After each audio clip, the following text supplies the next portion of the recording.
I wasn't sure how to come about this or how I was gonna attack this, but I don't know if I want to let you guys see this first or if I should give you the little introduction on what this guy is or who this guy is speaking of.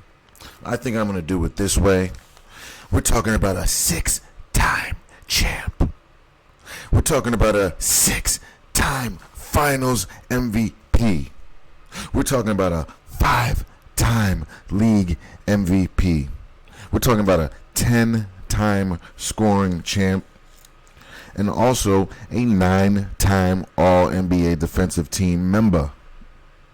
In 6 NBA Finals appearances, never allowed a Game 7. After 3 championships, retires. After the 93 season, came back after, 1.5 years? Not to mention, not till after Pippen begged him to come back after wearing MJ sneakers. And then he came back and won the 96, 99, or 96 through 98 championships, 3 years in a row. And let's listen to what this brother said about the brother I just articulated. Listen to this. LeBron would be the greatest statistical guy to ever play the game of basketball. And there's no comparison to him. None. So, does that make him the greatest player to ever play the game? I'll leave that out for debate because I don't believe that there's a great player because our game's a team game.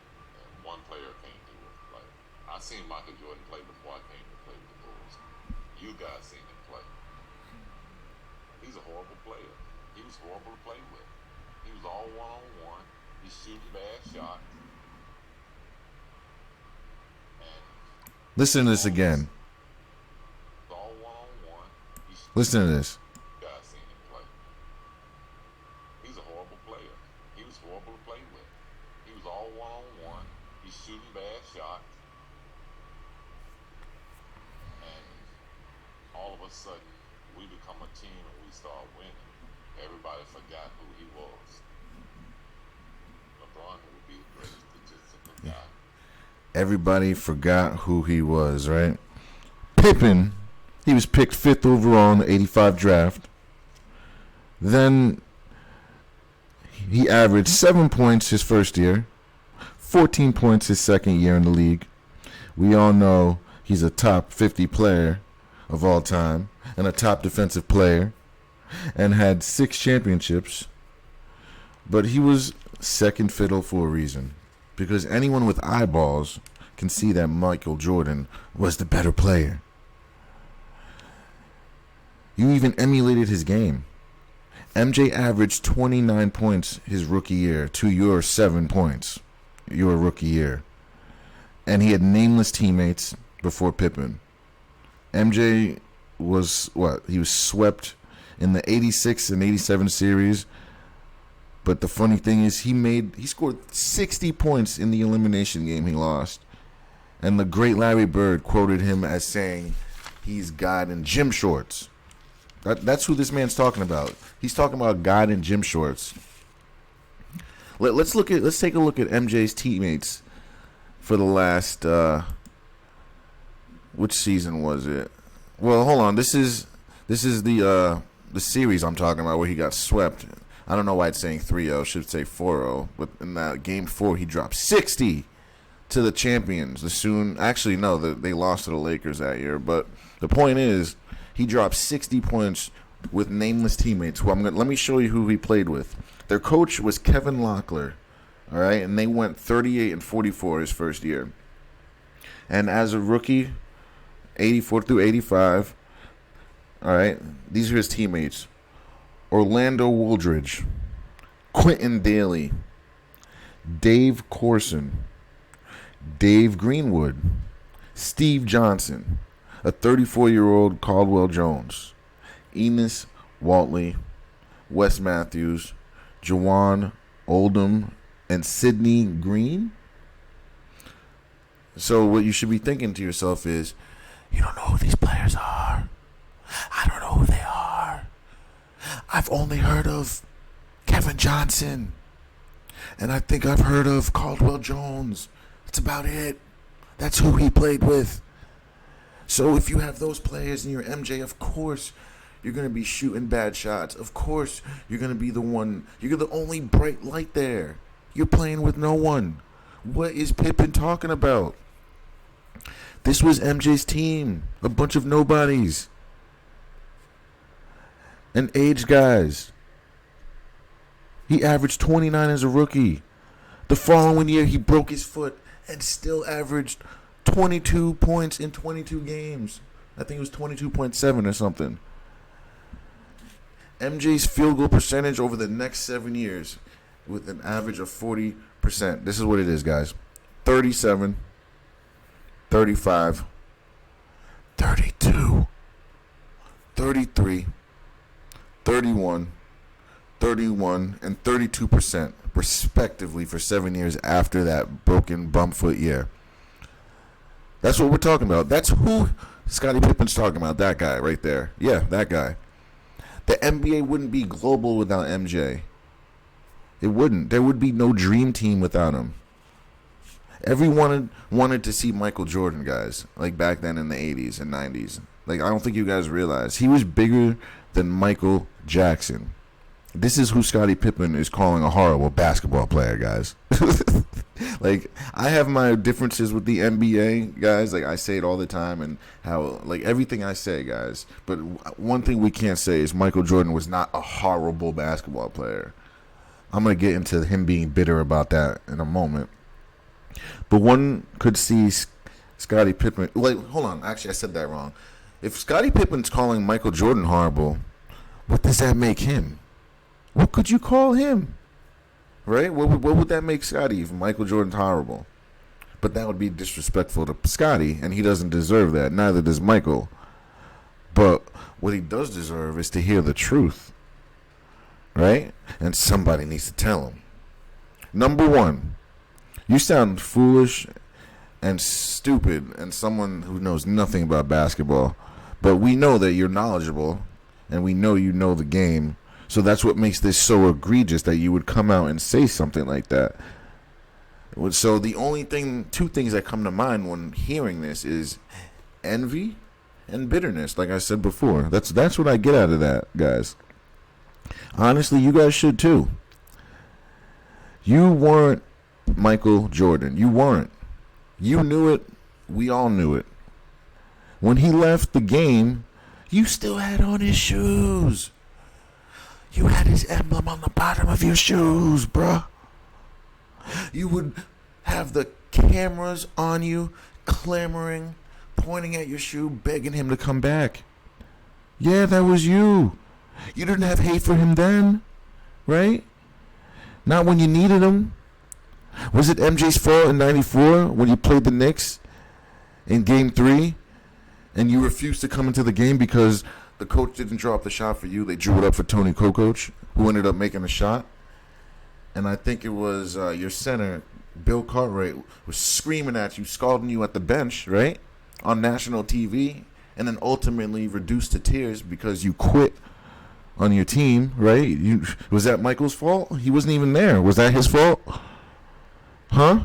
Would Michael do such a childish thing? I don't think Michael would ever accused of doing such a thing, because when he got called for the shot, what did he do? He passes it to Steve Kerr, right? That's what he does. He passes to his shooters. Or against Utah, he had the game-winning shot, but usually he makes the right play. That's the point. The coaches didn't trust you enough to do that. That's the point we're saying here. You're not Michael. Michael would have had the last shot. He wouldn't have been in that position that you were in. Right? It's funny because now you say it. You're saying it now, but you wouldn't say it when he was popular. Why didn't you say all this back then when you were playing? Why didn't you talk about him when he was above everyone, right?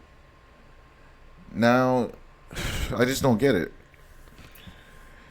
You're trying to take this man down, but out of all the players, Scottie Pippen is the last person that should be speaking of Michael Jordan. He really is. He got you 6 championships. But I guess he should be bitter about the money that he didn't get, right, from the Bulls. He got that $6 million contract when Michael got like, I forgot what it was. I think it was like 96 million. But that's Scottie's fault because Michael and the GM, they told you not to sign that contract, and that's been well documented. They told you not to take the money, and you still took it because the deal, it did look good at the moment. The guaranteed money, it looked all right, but over the next span, that wasn't what you were worth, and they told you this, and you still signed it. So that's on you. That's not on Michael. Michael even urged you to wait a year or two, and he said this is a bad deal for you, and you still wanted to sign it. Is that Michael's fault too? That seemed like he was being a good friend right there to me. And then you might be also bitter because you wanted to reconstruct your contract and the Bulls didn't do it. And why would they? You signed it. You signed your deal. That's your deal. Why would the Bulls want to renegotiate? They're already paying Michael Jordan $96 million. They can't afford to pay both of you. Therefore, the team would have broken up earlier. So I guess Michael Jordan can thank his blessings that you were stupid enough to sign that contract, Scottie, because of that contract, that was able to facilitate your championships. Did you hate him when you needed him? Did you hate him when he had the flu? Or when he was poisoned by some pizza that was delivered to his room when he played the Jazz? Or when game winner, he came back to the bench and nearly collapsed in your arms, and you had to hold him up because he was so damn sick. But you needed him right there to make the shot, right? You needed him, right? You were nowhere to be found on that play. You were in the corner somewhere. But the lights were on Jordan, and he made the shot. You needed him then, right? Why didn't you say that then? Why didn't you say right after he took that shot that he was a horrible basketball player? Huh? Why didn't they draw up the play for you? Huh? Because you ain't him. It's not you, bruh. Never has. And it never will be. How about the migraine in '88 when you couldn't go in a Game 7 versus Detroit when MJ was reduced to tears on his daddy's shoulder on the bus? Didn't show up then. Did you hate him then? The championship kept evading him. And you were part of that. We didn't hear you come out saying nothing then. You didn't have it, bro. Early in your career, you didn't have it. So because you didn't have it, which is fine, but the problem is Michael had to carry the load because you didn't have it early in your career. It took you years to develop, guys. Years. 3, 4 years. Is that Michael's fault too? When we look at your game and how it evolved and your defensive prowess, you as a ball handler, as a playmaker, you emulated his game, bruh. You looked like Michael Jordan, but obviously a cheaper version of him. You were clearly learning from him. We all could see it. Why is Scottie Pippen doing all this now? Huh? Is he in his feelings? Are you hurt over The Last Dance, maybe? MJ had editorial control, as highlighted. Well, you highlighted that. We don't even know if that's true. So basically, he had control of putting your lowlights, right? Which really, you shouldn't be mad at him at. You should be mad at yourself because these are things that you did. So it was going to come to light regardless. So you're mad at him for things that you did that were highlighted, things that you want swept under the rug, things that you didn't want to happen, but you did these things. They're not going to just go away. So who are you really mad at? If you're going to hold it against somebody, hold it against television. Hold it against broadcast journalism. And hold it against executives, TV executives, for knowing TV and what people want to see and what people would pay for seeing. Don't blame Michael Jordan. What are you saying here? Are you saying he's an editor? Are you saying he's a broadcast journalist? Are you saying he runs TV? Because those are the people you should be mad at, not the guy that's the star of the show. They never won before Phil Jackson and the triangle offense. And they never won without one another. Right? Michael went to play with the Wizards, bombed. Pippen went to where? He went to Portland, right? And bombed. got close but lost to Kobe inevitably. And before Pippen, Jordan fizzed out. So they needed each other. Are you that mad, Scotty? Is it personal? Or is it just about basketball? Is it about his son dating your mom? Your ex-wife? Or your mom. That would have been funny. But is it about his son dating your ex-wife? Is it? You're doing this for a reason. But it ain't cool. Nor is it right. Whether he likes it or not, it's total betrayal on Scotty, guys. Taking shots at Michael Jordan at every turn. At every turn, guys. Literally at every turn. We don't hear nothing about Michael talking about Pippen. He came to you with a Nike deal. And to make sure you can get paid for the rest of your life. And your pride wouldn't let you sign it. And Michael doing that, reaching his hand out to make sure you can get paid, that's a friend right there. That's someone that cares about you. You don't care about him. So right now you just look like a piece of you know what right now. It's not looking good. Your pride wouldn't let you sign that. You're complaining about money. Your friend comes and gives you money. You're supposed to say yeah, not no. So that's more disrespect. Bro, you're 57 years old. You need to chill. You're 57. Tomorrow ain't promised to none of us, especially at 57. This is something that Michael Jordan does not deserve. What's Michael, like almost 60 now? You guys are too old to be doing this. He doesn't deserve this. He's always said, always, at every turn, Michael Jordan has always said he would have won nothing without you. And that you were his greatest teammate ever. That he's ever had. So you should be ashamed of yourself, Scottie Pippen. You should be ashamed.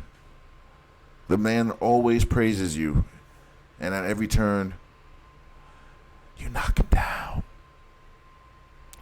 Come on, bro. Come on.